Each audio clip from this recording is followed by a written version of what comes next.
Uit die Ou Testament, Ester, hoofstuk 6. Die koning vereer vir Mordegai. Daardie nag kon die koning nie slaap nie en hy het opdrag gegee dat die annale gebring en aan hom voorgelees moet word. Daarin is toe opgeteken gevind dat dit Mordegai was wat vir Bigtan en Teres ontmasker het. 2 paleisbeamptes van die koning wat poortwagte was en wat saamgesweer het om koning Ahasveros te vermoor. Toe vra die koning, watter eerbewys en erkenning het Mordegai hiervoor ontvang? Die kamerpersoneel van die koning het geantwoord, hy het niks ontvang nie. Toe vra die koning, wie is in die voorhof? Net toe kom Haman aan in die buitenste voorhof van die paleis om by die koning aan te beveel dat Mordegai opgehang moet word aan die galg wat Haman vir hom opgerig het. Die dienaars van die koning sê toe vir hom, Haman staan in die voorhof. Toe sê die koning, laat hy inkom. Haman het binnengekom en die koning het hom gevra, wat moet gedoen word met iemand aan wie die koning baie graag eer wil bewys? Haman het gedink, aan wie anders as aan my sou die koning eer wou bewys? Toe antwoord hy die koning, met die man aan wie die koning graag eer wil bewys, moet soos volg gehandel word. Dan moet 'n koninklike kleed gebring word, wat die koning self aangehad het, en 'n perd waarop die koning self gery het, 'n perd met die koninklike embleem op sy kop. Die kleed en die perd moet oorhandig word aan die een van die hoogste amptenare van die koning, en die moet die kleed aandruk van die man aan wie die koning graag eer wil bewys.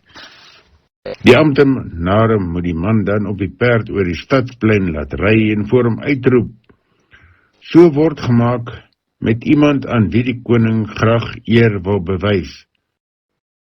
Toe sê die koning vir Haman, vat dadelik die kleed en die perd en maak soos jy voorgestel het met die Jood Mordegai wat in die poort van die paleis het. Jy moet niks nalat van wat jy voorgestel het nie.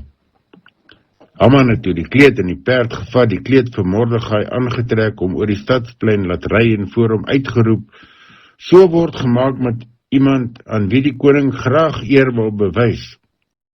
Daarna is Mordegai terug na die poort van die paleis toe, maar Haman is haastig huis toe, ontnugter en skaam. Hy het vir sy vrou Ceres en al sy vriende alles vertel wat met hom gebeur het. Sy raadgewers en sy vrou Ceres sê toe, as dit so is dat Mordegai voor wie jy hierdie eerste vernedering ondergaan het tot die Joodse volk behoort, sal jy nie kan standhou voor hom nie. Voor hom sal jy heeltemal ondergaan. Terwyl hulle nog met hom praat, kom die paleisbeamptes van die koning en neem van Haman vinnig na die onthaal toe wat Ester voorberei het. Ester, hoofstuk 7. Haman word om die lewe gebring. Die koning en Haman het by die koningin Ester gekom om saam met haar te eet.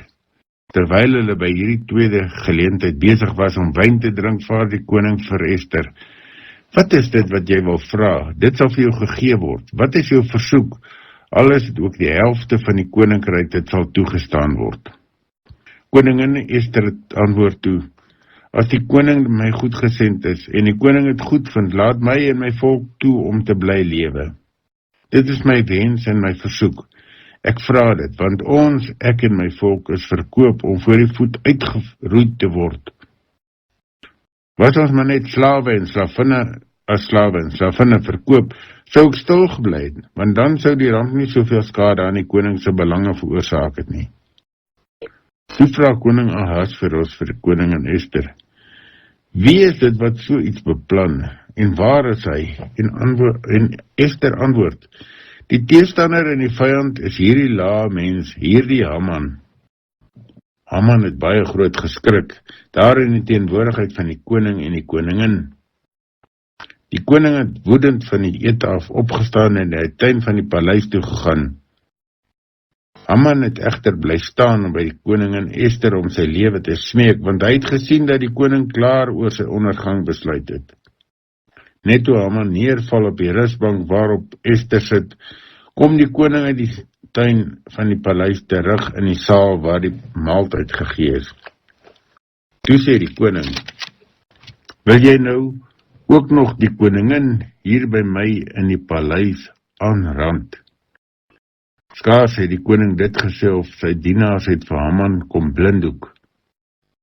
Carbona, een van die koning se paleisbeampte, sê toe, daar's mos reeds by Haman se huis 'n galg van 23 meter hoog wat hy laat oprig het vir Mordegai, wat destyds in belang van die koning gepraat het. Toe sê die koning, hang hom daarin op. Hulle het Haman toe opgehang aan die galg wat hy vir Mordegai laat bou het. Daarna het die woede van die koning bedaar. Ester hoofstuk 6 en 7 in die 83 vertaling.